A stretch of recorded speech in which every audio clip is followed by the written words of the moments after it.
Banks ఇకపైన మీకు కొత్త లోన్స్ గానీ క్రెడిట్ కార్డ్స్ ని గానీ ఇష్యూ చేయవు. ఏంటి వినగానే షాక్ అయ్యారా?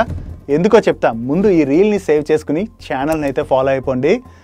ఇప్పటి వరకు క్రెడిట్ రేటింగ్ ఏజెన్సీస్ మీ క్రెడిట్ స్కోర్ ని మంత్లీ వన్స్ అప్డేట్ చేసేవి. కానీ ఆర్బీఐ కొత్త గైడ్ లైన్స్ ప్రకారం ప్రతి 15 రోజులకి మీ క్రెడిట్ స్కోర్ ని క్రెడిట్ రేటింగ్ ఏజెన్సీస్ అన్నవి అప్డేట్ చేయాలి. సో మీ ప్రీవియస్ లోన్స్ కానీ క్రెడిట్ కార్డ్ పేమెంట్స్ ని కానీ టైంకి మీరు పే చేయకపోతే వెంటనే మీ క్రెడిట్ స్కోర్ అన్నది అప్డేట్ అవుతుంది కదా. సో మీ క్రెడిట్ స్కోర్ ఇంపాక్ట్ అయినట్లయితే మీకు బ్యాంక్స్ కొత్త లోన్స్ కానీ క్రెడిట్ కార్డ్స్ కానీ ఇష్యూ చేయవు. సో అందుకనే ఇక పైన మీ లోన్ ఈఎంఐ డేట్ ఏదైతే ఉంటుందో ఆ డేట్ కి ఈఎంఐస్ అండ్ అలాగే క్రెడిట్ కార్డ్ పేమెంట్ డేట్స్ కన్నా ముందే క్రెడిట్ కార్డ్ పేమెంట్ ని కూడా మర్చిపోకుండా పే చేయండి.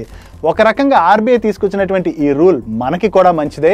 ఎందుకంటే ఒక్కోసారి మనకి తెలియకుండా కొన్ని బ్యాడ్ లోన్స్ మన పాన్ కి అటాచ్ అయిపోతుంటాయి. సో అలా అటాచ్ అయినట్లయితే 15 రోజుల్లోనే మన క్రెడిట్ స్కోర్ అప్డేట్ అవుతుంది. కాబట్టి మనం ఒకసారి క్రెడిట్ స్కోర్ చెక్ చేసుకుంటే వెంటనే తెలుస్తుంది. అండ్ దాని రిలేటెడ్ గా ఆర్బీఐకి కంప్లైంట్ చేసి మనకి సంబంధం లేని ఆ లోన్ ని మన అకౌంట్ నుంచి తొలగించేలా చేసుకోవచ్చు. So information me friends and family members ప్రతి ఒక్కరికి కూడా హెల్ప్ అవుతుంది. కాబట్టి అందరికీ కూడా ఈ రీల్ ని షేర్ చేయడం మర్చిపోకండి.